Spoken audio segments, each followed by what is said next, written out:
अस्सलामु अलैकुम। इस किस्त के आगाज में आप देखेंगे कि आल्तून अब्बा केले जरसलान को मारने वाला था। किसी दौरान एक तीर आकर लगता है और आल्तून अब्बा उस तीर से जख्मी हो जाता है। ये तीर अर्तुगरुल बे ने चलाया था। अर्तुगरुल बे की तरफ मुड़ता है तो अर्तुगरुल बे चिल्लाकर कहते हैं, सुलेमान शाह का बेटा अर्तुगरुल, और फिर अपने सिपाहियों से कहते हैं, मेरे सिपाहियों, रियासत के लिए हमला करो, शहजादे की हिफाजत करो और सुल्तान अपने सिपाहियों से कहता है, अर्तुगरुल को मार दो। सल्जूकी सिपाही अर्तुगरुल बे से लड़ने के लिए आ जाते हैं। अर्तुगरुल बे अपने साथियों के साथ उन पर हमला आवर हो जाते हैं। सब सिपाहियों को आहिस्ता आहिस्ता मार लिया जाता है और लड़ाई अब शहजादा केले जरसलान उधर से भाग जाता है और मौके की मुनासिबत देख आल्तून अब्बा अपने तीर को अपने जख्म को देखते हुए शहजादे के पीछे पीछे निकल जाता है ताकि वो शहजादे शिकार करने में कामयाब हो जाए। पीछे से अर्तुगरुल बे सब लोगों को मारने लग जाते हैं और सब सिपाहियों की लाशों के ढेर लगाने लग जाते हैं। दिखाया जाता है जो कि मारिया से मुलाकात करने के लिए जिंदान में आते हैं। मारिया जब अर्तुग बे को देखती है तो वो कहती है, अर्तुग बे, मैं जानती थी कि आप मेरे पास जरूर आएंगे। मारिया इंतहाई ज्यादा शर्मिंदा थी। मारिया कहती है, मैं ये भी जानती हूँ कि आप मेरे ऊपर रहम दिखाएंगे। बिल्कुल इस तरह तन्हा नहीं छोड़ेंगे। अर्तुग बे कहते हैं, हमारा रहम और हमारी अदालत अल्लाह के लिए है। तुमने हमारी पीठ अंदर छुरा घोंप लिया। अर्तुग बे मजीद कहते हैं, मैंने तुम्हें अपनी बीवी कबूल किया मगर फिर तुमने मेरे साथ ही धोखा किया। मैं तुम्हें ये बता, मेरी खातून बिल्कुल भी नहीं हो, मेरी खातून नहीं रही, मैं तुम्हें तलाक देने लगा हूँ। मारिया जब ये सुनती है तो इंतहाई ज्यादा परेशान हो जाती है। मारिया अर्तुग बे का हाथ थाम लेती है और कहती है, अर्तुग बे, और थोड़ा सा रुकती है और कहती है, अर्तुग बे, थोड़ा सा रहम करें, शायद मेरी अर्तुग बे कहते हैं, इसी वजह से तो मैं इंतजार कर रहा हूँ, वरना अब तक तुम्हें मार चुका होता और तुमसे अपना हिसाब बराबर कर चुका होता। जब मारिया ये सुनती तो इंतहाई ज्यादा परेशान हो जाती है। वो रोने लग जाती है और कहती है, अर्तुग बे, मुझे छोड़ दें, मेरे ऊपर रहम करें, अपना रहम दिखाएं, मेरे साथ महसूस हो रही है। अर्तुग बे मारिया की सारी बातों को नजरअंदाज करते हुए, उसके चिल्लाने को छोड़ते हुए जिंदान का दरवाजा बंद करके उधर से निकल जाते हैं। मारिया पीछे से भी चिल्ला रही थी कि अर्तुग बे, मेरे ऊपर रहम करें। फिर इसके बाद आदिले खातून को दिखाया जाता है जो कि जंगल के दरमियान में नमाज अदा कर रही थी। शहजादे के लिए दुआ करती हैं। इसी दौरान आल्तून अब्बा जख्मी हालत में एक खंजर लेकर जिसके ऊपर खून लगा हुआ था यहाँ आ जाता है। आल्तून अब्बा आता है और सीधा आदिले खातून के सामने खड़ा हो जाता है। आदिले खातून जो उस खंजर को देखती हैं तो वो एकदम से समझ जाती हैं कि ये अच्छे शगुन बिल्कुल भी नहीं है। आल्तून और कहता है, मलका, मैंने तुम्हारे बेटे को पकड़ लिया था, मैंने उसकी गर्दन के अंदर कमान भी डाल दी थी और इसके अलावा मैं उसे मारने वाला था। किसी दौरान वो उल्लू वहाँ आ गया और उसने मेरे ऊपर हमला कर दिया, मगर अफसोस इतना है कि वो तुम्हारे बेटे को मेरे खंजर से बचा ना पाया। मैंने तुम्हारे बेटे को, इसके अलावा मैं भी जख्मी हो गया था। आदिले खातून जब ये सुनती हैं तो वो खड़ी होती हैं और कहती हैं, गद्दार, गद्दार, और चिल्ला चिल्ला कर कहती हैं, तुम मेरे शेर के साथ कैसे कर सकते हो। आदिले खातून कहती हैं, मैं तुम्हें मार दूंगी, और आल्तून अब्बा पर एकदम से हमला कर लेती हैं। आल्तून अब्बा को जाकर एक दरख्त के साथ उसी खंजर से आदिले खातून को मारता है और कहता है, जाओ और जाकर अपने बेटे से जा मिलो, यहाँ न रो। और आदिले खातून को उधर ही शहीद कर लिया जाए। और आल्तून अब्बा अब खुद भी तकलीफ के अंदर मुब्तला था क्योंकि उसे अर्तुगरुल बे ने तीर से जख्मी कर दिया था। किसी दौरान दूर से सल्जूकी सिपाहियों के हमरा अमीर दिखाई देता है। आल्तून अब्बा जब सादितीन को देखता है तो वो इंतहाई ज्यादा खुश हो जाता है कि उसकी मदद करने के लिए सादितीन आ पहुंचा है। सादितीन आगे आता है और नीचे उतरता है तो आल्तून अब्बा कहता है, अमीर सादितीन, तुम सही वक्त पर आए हो। सादितीन मलका आदिले की तरफ देखता है और कहता है, अच्छा तो तुमने मलका को मार। शहजादा कहाँ है? शहजादा केले जरसलान का क्या हुआ? तो आल्तून अब्बा कहता है, शहजादा जंगल में भाग गया था, मैंने कमान से उसका गला गोंद दिया था और मैं मारने वाला था। इसी दौरान वो अर्तुगरुल वहां आ गया। सादितीन जब ये सुनता है तो वो कहता है, अर्तुगरुल, और इंतहाई ज्यादा परेशान हो जाता है। और वो गुस्से में भी आ जाता है और कहता है, अर्तुगरुल कैसे वहां आ सकता है। आल्तून अब्बा जो कुछ बताने लगता है तो सादितीन कहता है, अच्छा। आल्तून अब्बा कहता है कि वो जंगल में भाग गया मगर अर्तुगरुल उसे मेरे हाथ से ना बचा पाया और मैंने उसे मार दिया। तो सादितीन कहता, अच्छा तो तुमने शहजादे को मार दिया और शहजादा मर चुका है। तो आल्तून अब्बा कहता है, हाँ अमीर सादितीन। आल्तून अब्बा कहता है, हमारे दायरे इख्तियार में आ गई है, अब हम रियासत को खुद तश्कील दे सकते हैं, सारे खतरात बाहर निकल गए हैं, सारी मुसीबतें हट गई। सादितीन जब ये सुनता है तो इंतहाई ज्यादा गुस्से में आ जाता है। आल्तून अब्बा कहता है, मेरा जख्म बहुत गहरा है,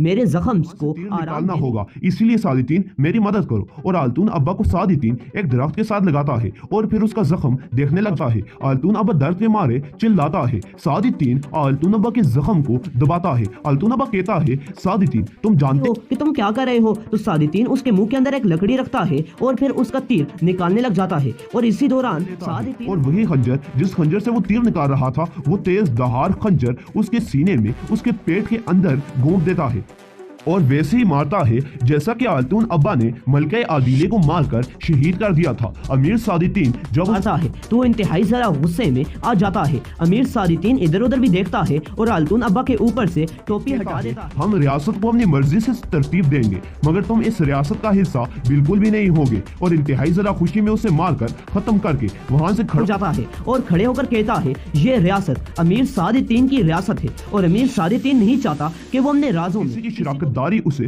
पसंद नहीं है। फिर अमीर सादितीन कहता है, मैं तुम सबको बारी बारी एक एक करके उखाड़ दूंगा ताकि मेरा कोई भी शराकतदार बाकी ना रहे और सब खत्म हो जाए। फिर सादितीन अपने सिपाहियों की तरफ देखता है तो वो साथ आ रहे थे, ये उसकी क़यादत में थे। उन्हें अमीर सादितीन के सिपाही और कमांडरान उधर ही कत्ल कर देते हैं। इसके बाद अर्तुगरुल बे को दिखाया जाता है जो कि शहजादी की तलाश में इधर उधर जंगल के अंदर घूम रहे थे। उन्होंने सब सिपाहियों को मार दिया था जो कि अल्तून अब्बा के साथ इधर इस जंगल के अंदर आ गए। सिपाहियों की क़यादत करते हुए उन्हें शहजादे को ढूंढने का हुक्म देते हैं और अर्तुगरुल बे उनके साथ ही निकल आ जाते हैं।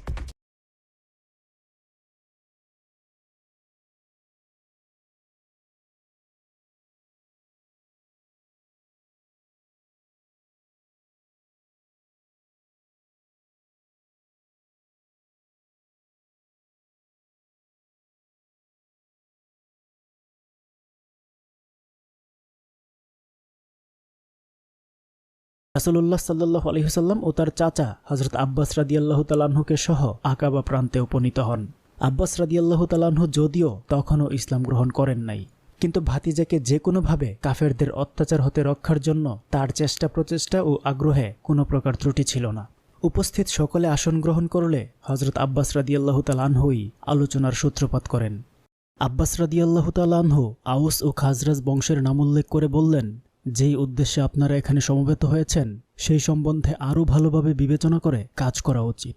শত্রু মিত্র নির্বিশেষে সকলেই মুহাম্মদের মহত্ব সম্ভ্রম স্বীকার করে।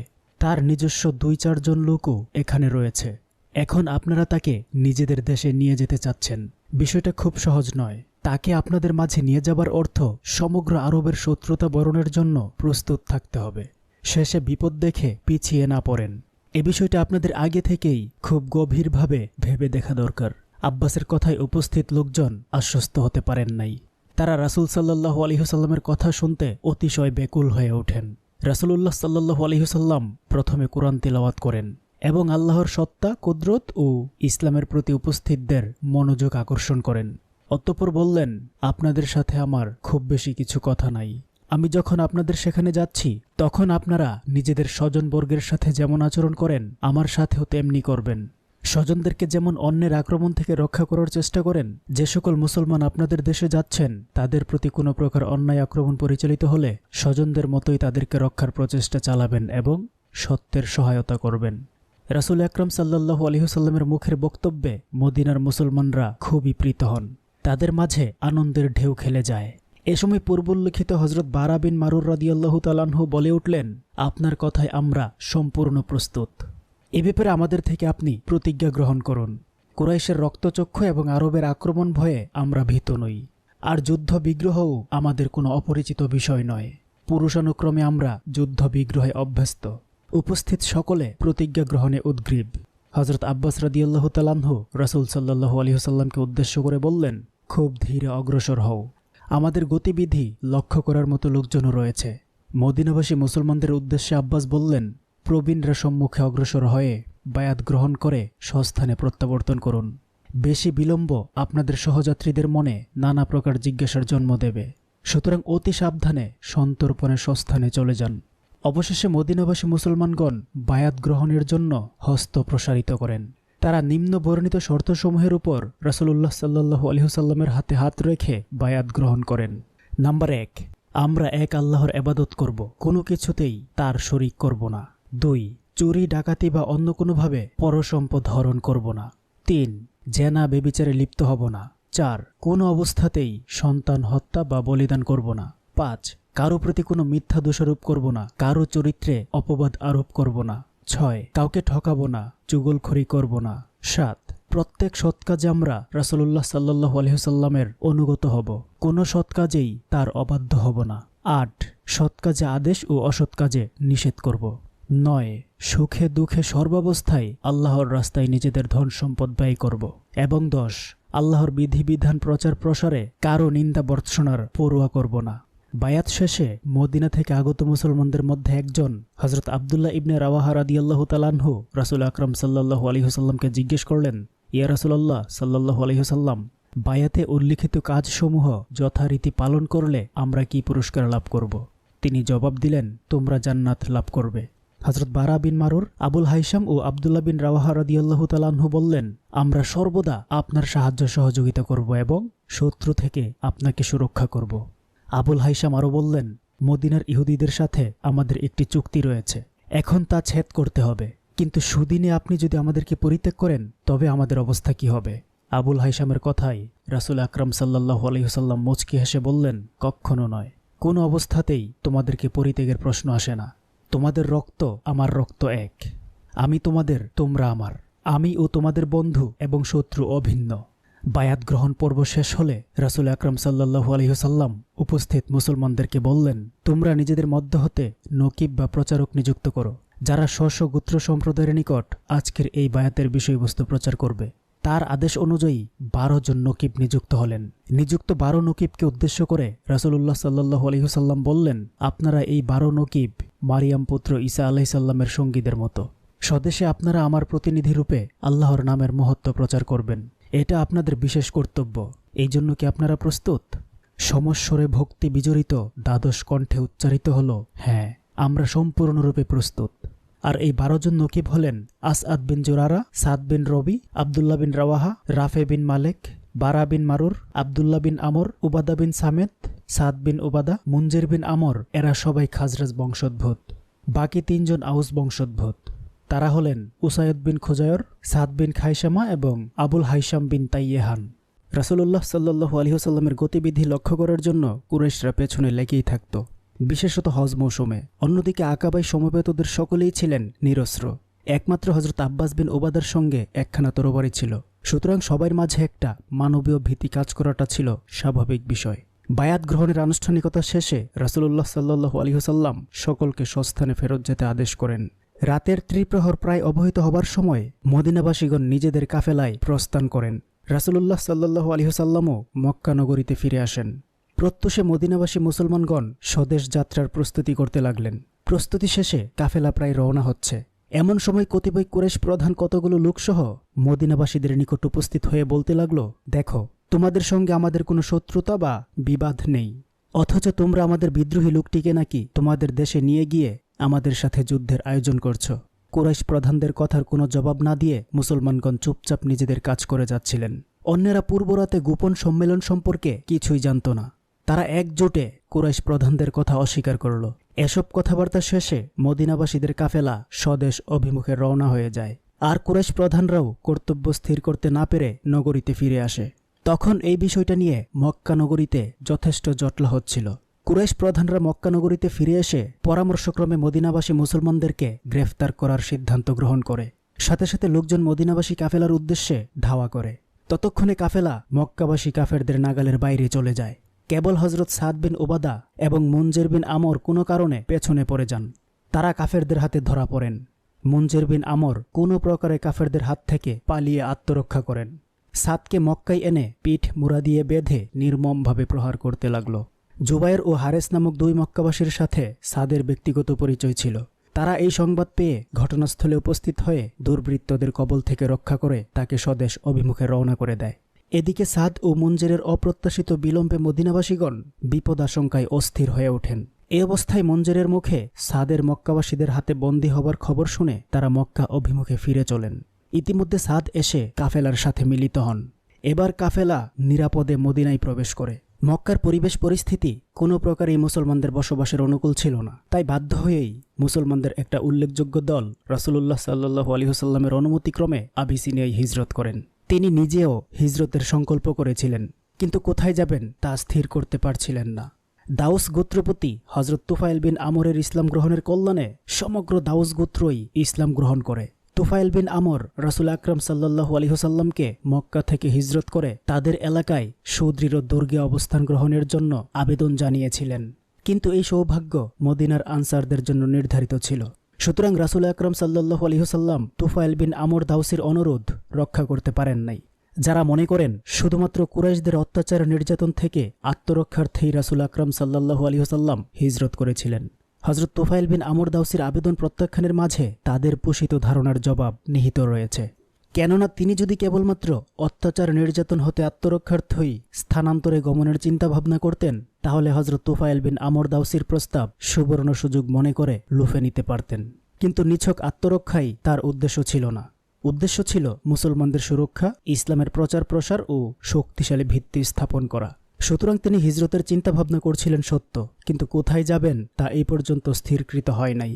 দাউস গোত্রের এলাকা ছাড়াও ইয়ামামা, বাহরাইন এবং সিরিয়ার কনুসুরিনে হিজরত করার কথা কখনো কখনো আলোচনায় এসেছে, কিন্তু রাসূল আকরাম সাল্লাল্লাহু আলাইহি ওয়াসাল্লাম কোনো চূড়ান্ত সিদ্ধান্ত গ্রহণ করতে পারছিলেন না। প্রথম আকাবার শপথ এবং হযরত মুসআব বিন উমাইর রাদিয়াল্লাহু তাআলা আনহুর প্রচারক হিসেবে মদিনায় গমনপূর্বক নিরলস প্রচার ও শিক্ষা কার্যক্রম পরিচালনার ফলে অল্প দিনের মধ্যেই সেখানে যথেষ্ট সংখ্যক মানুষ ইসলাম গ্রহণ করেন এবং ইসলাম সেখানে সুদৃঢ় ভিত্তি লাভ করে। আকাবার দ্বিতীয় শপথ মুসলমানদের মদিনায় হিজরতের সুবর্ণ সুযোগ সৃষ্টি করে দেয়। অতএব রাসূল আকরাম সাল্লাল্লাহু আলাইহি ওয়াসাল্লাম মুসলমানদেরকে নির্দেশ দিলেন, নিজস্ব ব্যবস্থা দিনে যার যেখানে সুযোগ হয় তোমরা মদিনায় চলে যাও। রাসূল আকরাম সাল্লাল্লাহু আলাইহি ওয়াসাল্লামের সুস্পষ্ট অনুমতি পেয়ে মুসলমানগণ যার যার মতো প্রস্তুতি গ্রহণপূর্বক মদিনায় হিজরত করতে শুরু করেন। রাসূলুল্লাহ সাল্লাল্লাহু আলাইহি ওয়াসাল্লামের সুস্পষ্ট নির্দেশক্রমে মক্কার মুসলমানগণ ধন সম্পদ, বাড়িঘর, বিষয় সম্পত্তি, আত্মীয় স্বজন সবকিছুর মায়া পরিত্যাগ করে শুধুমাত্র দিন ইমান রক্ষার্থ মদিনায় হিজরত করতে শুরু করেন। হিজরতকালে যথেষ্ট সতর্কতা অবলম্বন সত্ত্বেও মদিনাগামী কোনো কোনো মুসলমান কাফেরদের হাতে ধৃত হয়ে অমানসিক অত্যাচার নির্যাতনের শিকার হন। চরিত অভিধান ও ইতিহাস গ্রন্থসমূহে দেশ ত্যাগ উদ্যত মুসলমানদের প্রতি অত্যাচার নির্যাতনের অসংখ্য লোমহর্ষক কাহিনী বিবৃত হয়েছে। উদাহরণস্বরূপ কয়েকটি ঘটনা তুলে ধরা যাক। হযরত সোহেব রাদিয়াল্লাহু তাআলা আনহু জন্মগতভাবে রোমের বাসিন্দা ছিলেন। তার পিতা ছিলেন রোম সাম্রাজ্যাধীন এক নির্দিষ্ট এলাকার শাসক। রোমে জন্ম বলে তিনি সোহেব রুমি নামেই ইসলামের ইতিহাসে সমাধিক খ্যাতি লাভ করেন।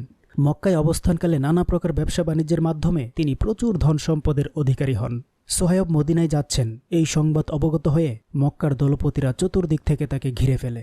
তারা বলল, আমাদের শহরে অবস্থান করে অঢেল ধন সম্পদের অধিকারী হলে এখন সেই ধন সম্পদ নিয়ে দেশ ত্যাগ করবে, এটা কিছুতেই মেনে নেওয়া যায় না। হযরত সোহেব রাদিয়াল্লাহু তাআলা আনহু মক্কার দলপতিদের জবাবে বললেন, তোমাদের কথাবার্তায় বোঝা যাচ্ছে ধন সম্পদ সম্পর্কে তোমাদের যত আপত্তি। আচ্ছা ঠিক আছে, আমি যদি এসব সম্পদ এখানেই ছেড়ে যাই তবে? মক্কার কাফেররা ভেবেছিল আজীবন দুঃখ কষ্টে আহরিত সম্পদ, এর মায়াও কি পরিত্যাগ করা সম্ভব? কাফেররা নিজেদের চরিত্র আর মন দিয়েই হযরত সোহেবকে অনুমান করেছিল। তারা বলল, বেশ, সব ধন সম্পদ এখানে রেখে তুমি যথাই ইচ্ছা দূর হতে পারো, এতে আমাদের কোনো আপত্তির কারণ থাকবে না। কাফেরদের বদ্ধমূল ধারণা মিথ্যা প্রতিপন্ন করে হযরত সোহেব রাদিয়াল্লাহু তাআলা আনহু আজীবনের সঞ্চিত সব সম্পদ পরিত্যাগপূর্বক পরিহিত বস্ত্রমাল সম্বল করে মদিনার উদ্দেশ্যে মক্কা ত্যাগ করেন। দ্বিতীয় উদাহরণটি হযরত উমর রাদিয়াল্লাহু তাআলা আনহুর হিজরত। মক্কাস্থ মুসলমানগণ প্রত্যেকেই যার যার নিজস্ব ব্যবস্থায় অতি সংগোপনে দেশ ত্যাগ করছিলেন, কিন্তু হযরত উমর রাদিয়াল্লাহু তাআলা আনহু এর সম্পূর্ণ ব্যতিক্রম। তিনি প্রকাশ্যে ঘোষণা দিয়ে মক্কা থেকে মদিনা শরীফের উদ্দেশ্যে রওনা করেন। শুধু তাই নয়, তিনি অস্ত্রে শস্ত্রে সজ্জিত হয়ে প্রথম কাবা শরীফে যান। তথায় কুরাইশদের একদল উপবিষ্ট ছিল। কাবায় উপবিষ্ট কুরাইশ দলকে উদ্দেশ্য করে বললেন, আমি উমর ইবনুল খাত্তাব মদিনায় যাচ্ছি। কেউ তার স্ত্রীকে বিধবা এবং সন্তান সন্ততিকে এতিম করতে চাইলে সে যেন আমার সাথে খোলা প্রান্তরে সাক্ষাৎ করে। কিন্তু বীর কেশরী উমরের এই প্রকাশ্য ঘোষণার উত্তর দেয় বা তার সম্মুখীন হয় এমন বুকের পাটা কারো ছিল না। সুতরাং হযরত উমর রাদিয়াল্লাহু তাআলা আনহু কোনো প্রকার রাগ ডাক না করেই মদিনার উদ্দেশ্যে মক্কা ত্যাগ করেন। হযরত উমর রাদিয়াল্লাহু তাআলা আনহু মক্কায় যাচ্ছেন এই সংবাদ অবগত হয়ে হেশাম ও আইয়াস সহ কতিপয় মুসলমান হযরত উমর রাদিয়াল্লাহু তাআলা আনহুর সাথে মদিনায় গমন উদ্দেশ্যে সর্বাত্মক প্রস্তুতি গ্রহণ করেন। কোনো কোনো ঐতিহাসিক এদের সংখ্যা 20 জন বলে উল্লেখ করেছেন। সিদ্ধান্ত হলো রাতের অন্ধকারে গা ঢাকা দিয়ে তারা নির্দিষ্ট স্থানে হযরত উমর রাদিয়াল্লাহু তাআলা আনহুর সাথে মিলিত হবেন এবং সেখান থেকে সবাই মিলে মদিনার পথে উঠবেন। আয়াস কোনো প্রকারে নির্দিষ্ট স্থানে পৌঁছতে সক্ষম হলেও হেশাম পথিমধ্যে কুরাইশ গুপ্তচরদের কর্তৃক ধৃত হয়ে মক্কায় নীত হন এবং অবর্ণনীয় অত্যাচার নির্যাতনের শিকার হন। নির্ধারিত সময়ে নির্দিষ্ট স্থানে না পৌঁছায় হেশামকে রেখেই হজরত উমর রাদিয়াল্লাহু তাআলা আনহু সঙ্গী ও অন্যান্য মুসলমানদেরকে নিয়ে মদিনা অভিমুখে রওনা করেন। আইয়াশ ছিলেন আবু জাহেলের বৈপিত্রীয় ভাই। আইয়াশের দেশ থেকে দুষ্ট দুর্মুতে আবু জাহেলের ক্ষোভের অবধি রইল না। তাই তাদের মদিনা শরীফে পৌঁছার কিছুদিনের মধ্যেই আবু জাহেল ও হারেস বিন হেশাম মদিনায় গমন করেন। তারা নানা প্রকার ছলচাতুরি দ্বারা আয়াশকে বোঝালো যে বৃদ্ধ মা তার শোকে একেবারে অধীর হয়ে পড়েছেন।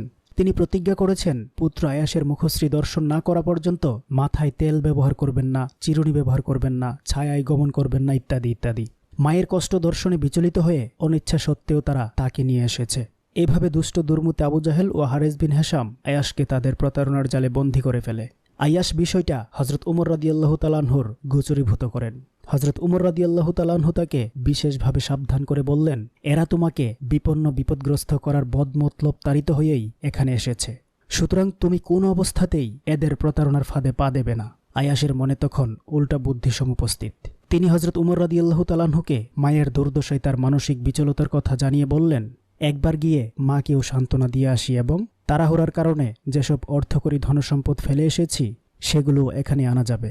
আয়াশের কথা শুনে উমর রাদিয়াল্লাহু তাআলা আনহু বললেন, দেখো, তোমার আবু জাহেল এবং হারেসের প্রতারণার ফাঁদে পা দেয়া আমার কাছে কিছুতেই যুক্তিযুক্ত মনে হচ্ছে না। তোমার এদের সাথে না যাওয়াটাই বুদ্ধিমানের কাজ হবে। তবে নিতান্তই যদি যেতেই চাও তাহলে আমার এই দ্রুতগামী উটটি নিয়ে যাও।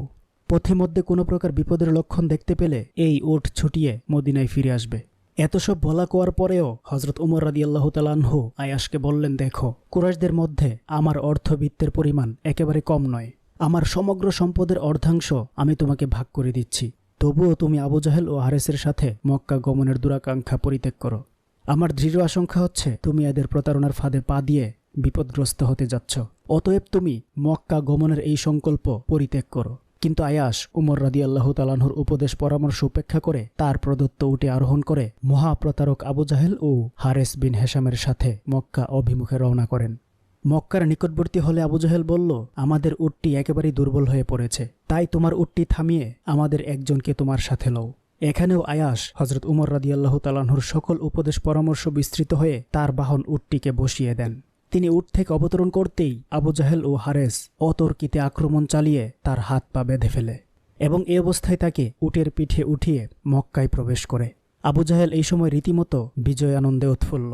সে ডেকে ডেকে মক্কাবাসীদেরকে নিজের সফলতা আর আয়াসের অবস্থা দেখিয়ে বলছিল, এই বোকা নির্বোধগুলোকে এভাবেই জব্দ করতে হয়। আয়াসের সহযাত্রী হেশাম তা প্রথমেই কুরাইশ গুপ্তচর কর্তৃক ধৃত হয়ে বন্দী অবস্থায় ছিল। এবার আয়াস ও হেশামকে একসাথে বন্দী রেখে ইসলাম ত্যাগের জন্য অত্যাচার উৎপীড়ন চালানো হতে থাকে। তাদের বন্দী দশায় রাসূলুল্লাহ সাল্লাল্লাহু আলাইহি ওয়াসাল্লাম মদিনায় হিজরত করেন।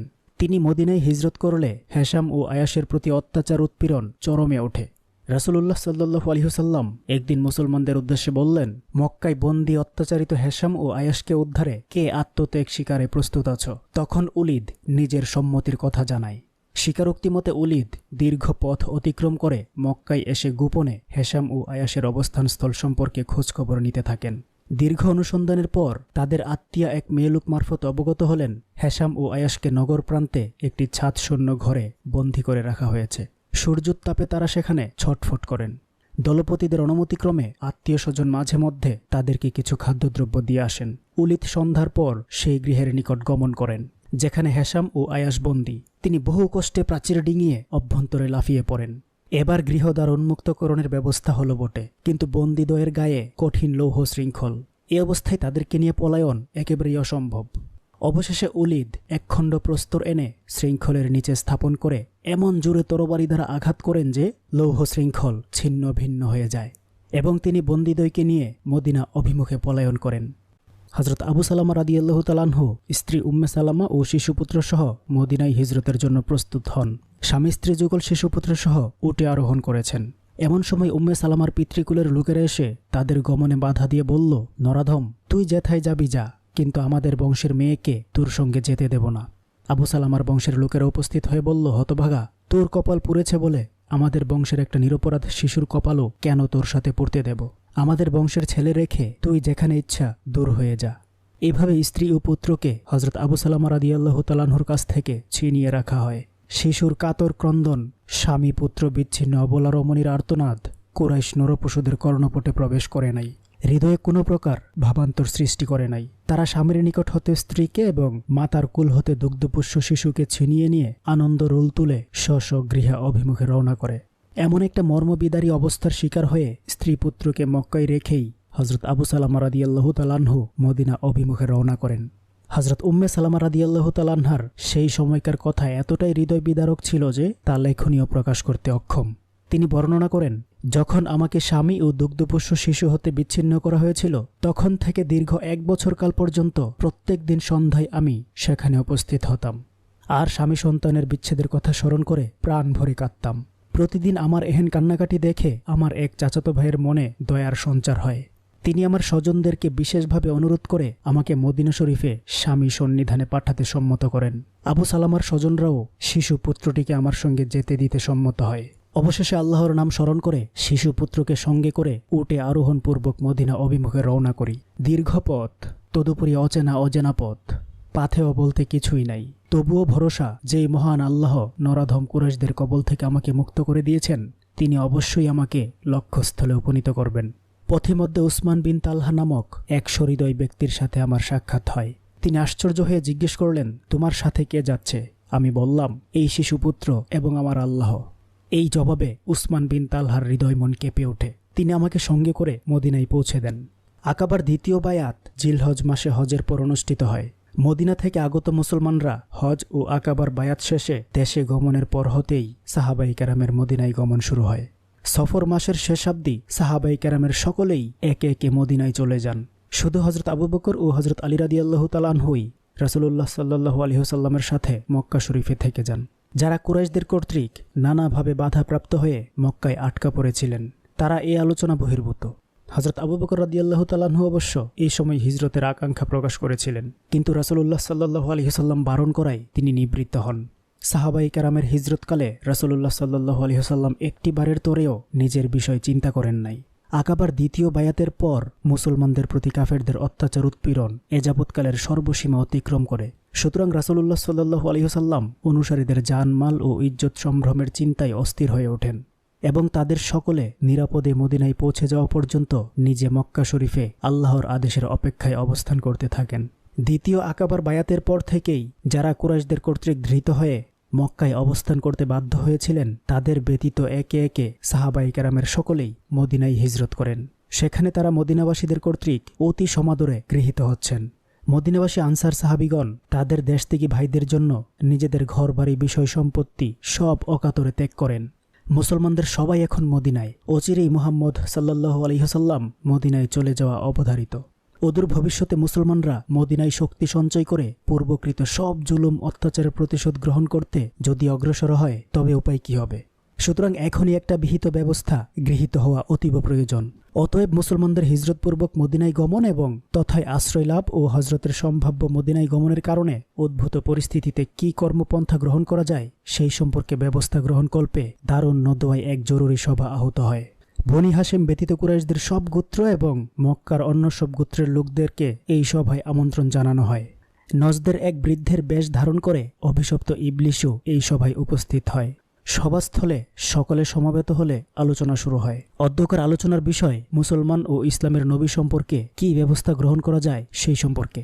উপস্থিত প্রত্যেকেই নিজ নিজ বিবেক বিবেচনা অনুযায়ী পরামর্শ দিচ্ছে। প্রদত্ত পরামর্শের উপর সাধারণ আলোচনা হচ্ছে, কিন্তু কোনো পরামর্শই গ্রহণযোগ্য বলে বিবেচিত হচ্ছে না। একজন বলে, নাবেগা জুবাইর প্রমুখ কবিদেরকে যেভাবে কঠোর দণ্ড দিয়ে হত্যা করা হয়েছিল মুহাম্মদের জন্য সেইরূপ ব্যবস্থায় গৃহীত হওয়া দরকার। সুতরাং মুহাম্মদকে হাতে পায়ে শৃঙ্খল পরিয়ে বন্দী করে রাখা সমীচীন মনে হচ্ছে।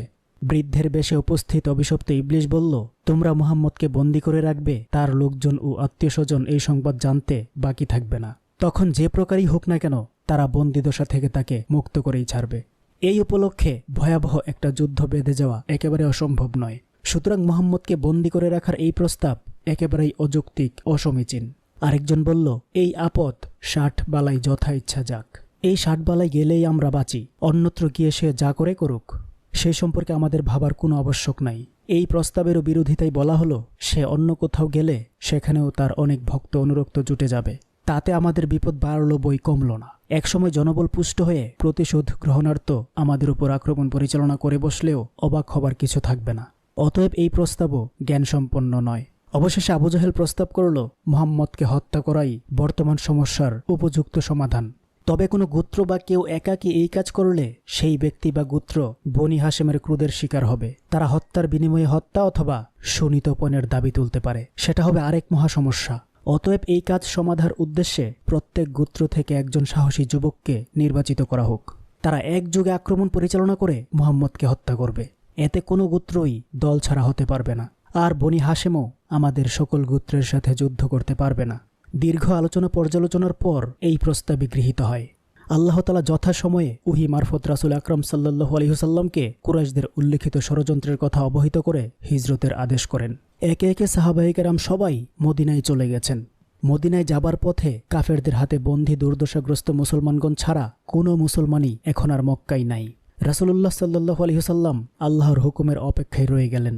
তার সঙ্গে রয়েছেন আবু বকর ও হযরত আলী রাদিয়াল্লাহু তাআলা আনহু। মক্কার কাফেরদের দারুণ নদওয়ার সভায় রাসূলুল্লাহ সাল্লাল্লাহু আলাইহি ওয়াসাল্লামকে হত্যার চূড়ান্ত সিদ্ধান্ত গৃহীত হলে আল্লাহ তাআলা তার প্রিয় হাবিবকে জন্মভূমি ত্যাগ করে মদিনায় হিজরতের নির্দেশ করেন। আল্লাহর নির্দেশ প্রাপ্তির পর রাসূলুল্লাহ সাল্লাল্লাহু আলাইহি ওয়াসাল্লাম প্রস্তুতি গ্রহণ করতে থাকেন। এই প্রস্তুতি পর্বের প্রথম কাজ হল মক্কার বিভিন্ন লোকের সেসব আমানত ফেরত দেওয়া যা তার কাছে রয়েছে। কেননা কুরাইশ দলপতিদের অপপ্রচার, শত্রুতামূলক বিরোধিতার কারণে বিভ্রান্ত হয়ে যদিও সর্বসাধারণ মানুষ আল্লাহর হাবিবের বিরোধিতা করেছে, কিন্তু তখনও মক্কার সর্বসাধারণ মানুষের নিকট একমাত্র রাসূলুল্লাহ সাল্লাল্লাহু আলাইহি ওয়াসাল্লামই ছিলেন আমানতদার। যে কোনো দ্রব্য সামগ্রী আমানত রাখার জন্য তাকেই যথোপযুক্ত ব্যক্তি বলে ভাবা হতো। তাই মক্কার লোকজন তার কাছে বহু জিনিসপত্র আমানত রেখেছিল। এই মুহূর্তে মালিকদেরকে তাদের আমানত ফেরত দেওয়া যায় না, তাহলে লোকজনের সন্দেহ হবে। তাই তিনি লোকজনের সকল আমানত হযরত আলী রাদিয়াল্লাহু তাআলা আনহুর হাতে সমর্পণ করে হিজরতের সিদ্ধান্ত করেন। আলী রাদিয়াল্লাহু তাআলা আনহু এসব আমানত প্রকৃত মালিকদেরকে ফেরত দিয়ে যথাসময়ে মদিনায় চলে আসবেন। আর এখনকার জন্য হযরত আবু বকর রাদিয়াল্লাহু তাআলা আনহুকে সঙ্গে নিয়ে তিনি মদিনা অভিমুখে রওনা করেন। রাসূল আকরাম সাল্লাল্লাহু আলাইহি ওয়াসাল্লাম হিজরতের আদেশপ্রাপ্ত হয়ে বেলা দুপুরের সময় হযরত আবু বকর রাদিয়াল্লাহু তাআলা আনহুর বাড়িতে ছুটে যান। যথারীতি অনুমতি নিয়ে তিনি গৃহে প্রবেশ করেন। এই অসময়ে তাকে দেখে হযরত আবু বকর রাদিয়াল্লাহু তাআলা আনহু হতচকিত হয়ে যান। তিনি জিজ্ঞেস করলেন, ইয়া রাসূলুল্লাহ সাল্লাল্লাহু আলাইহি ওয়াসাল্লাম, কি ব্যাপার? এই অসময়ে আপনার শুভাগমন? রাসূলুল্লাহ সাল্লাল্লাহু আলাইহি ওয়াসাল্লাম তাকে হিজরতের অনুমতির কথা অবগত করেন। এই সংবাদে তিনি ব্যগ্র চিত্তে জিজ্ঞেস করলেন, ইয়া রাসূলুল্লাহ সাল্লাল্লাহু আলাইহি ওয়াসাল্লাম, আমি সঙ্গে যেতে পারবো কি? তিনি সম্মতিসূচক জবাব দিলে আবু বকর রাদিয়াল্লাহু তাআলা আনহু বললেন, ইয়া রাসূলুল্লাহ সাল্লাল্লাহু আলাইহি ওয়াসাল্লাম, তাহলে আপনি আমার একটি উট গ্রহণ করুন। রাসূলুল্লাহ সাল্লাল্লাহু আলাইহি ওয়াসাল্লাম বললেন, গ্রহণ করব ঠিকই, তবে বিনামূল্যে কোনো অবস্থাতেই নয়। হযরত আবু বকর রাদিয়াল্লাহু তাআলা আনহু আগে থেকেই প্রস্তুতি গ্রহণ করে রেখেছিলেন। 4 মাস পূর্বে যখন হিজরত শুরু হয় তখনই তিনি হিজরতের অনুমতি প্রার্থনা করেন, কিন্তু রাসূলুল্লাহ সাল্লাল্লাহু আলাইহি ওয়াসাল্লামের অনুমতি মিলে নাই বলে তিনি তখন হিজরত করতে পারেন নাই।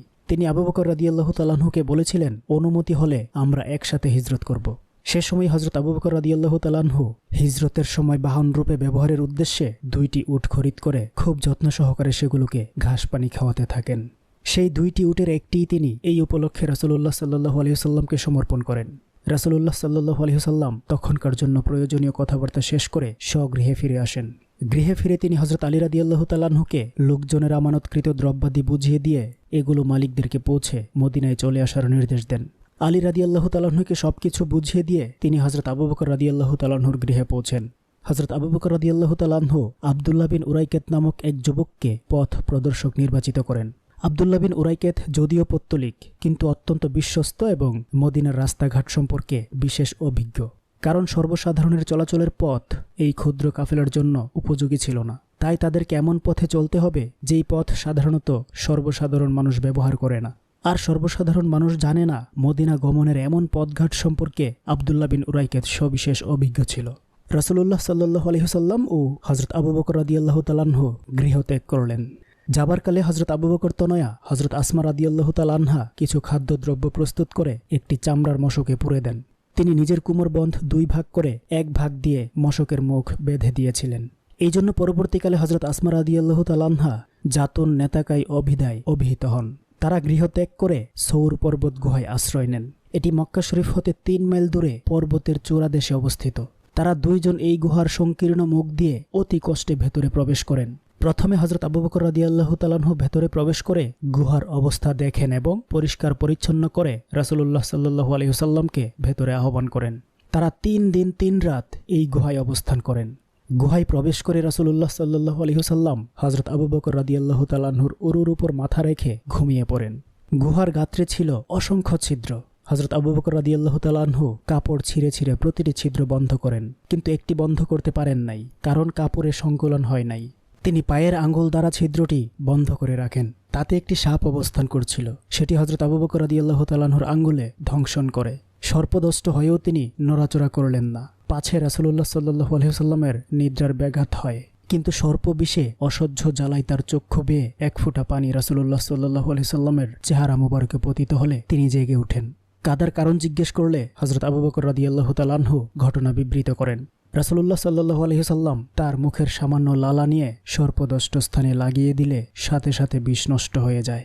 গৃহত্যাগকালে হযরত আবু বকর রাদিয়াল্লাহু তাআলা আনহুর পুত্র আব্দুল্লাহকে নির্দেশ দিয়েছিলেন মক্কার খবরাখবর, তাদের অন্তর্ধানে, মক্কার কাফেরদের উৎপীড়তা ইত্যাদি সম্পর্কে তিনি যেন তাদেরকে অবহিত করেন। হযরত আব্দুল্লাহ ইবনে আবু বকর রাদিয়াল্লাহু তাআলা আনহু খুবই চালাক, চতুর এবং বুদ্ধিমান ছিলেন।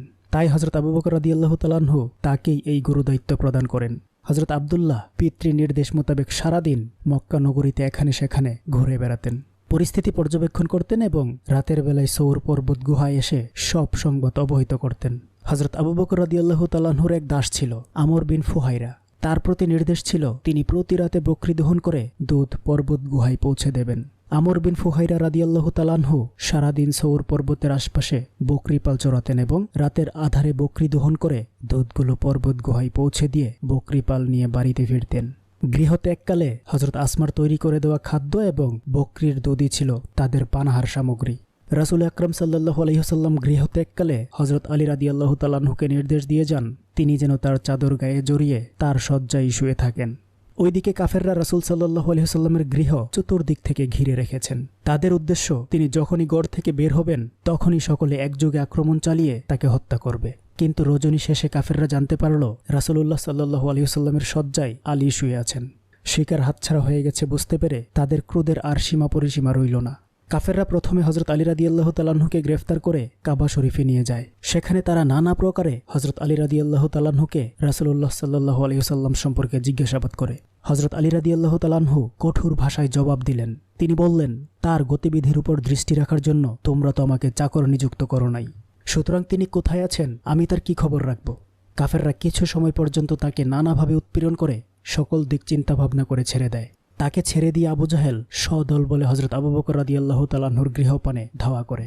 সেখানে তারা আবু বকর তনয়া হযরত আসমা রাদিয়াল্লাহু তাআলা আনহুকে তার পিতা সম্পর্কে জিজ্ঞাসা করলে তিনি বললেন, আমি জানি না। এভাবে ক্রুদ্ধ হয়ে পাপিষ্ঠ আবু জাহেল এমন জোরে হযরত আসমাকে চপেটাঘাত করে যে তার নাকের বালি ছিঁড়ে পড়ে যায়।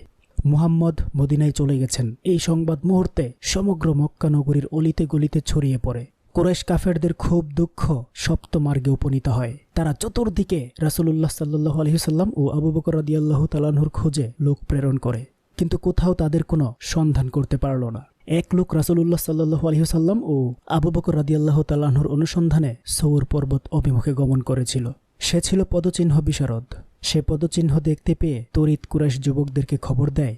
তারা সকলে মিলে সৌর পর্বতের দিকে ছুটে চলল, কিন্তু সেখানে গিয়ে দেখতে পেল গুহার মুখ বন্ধ।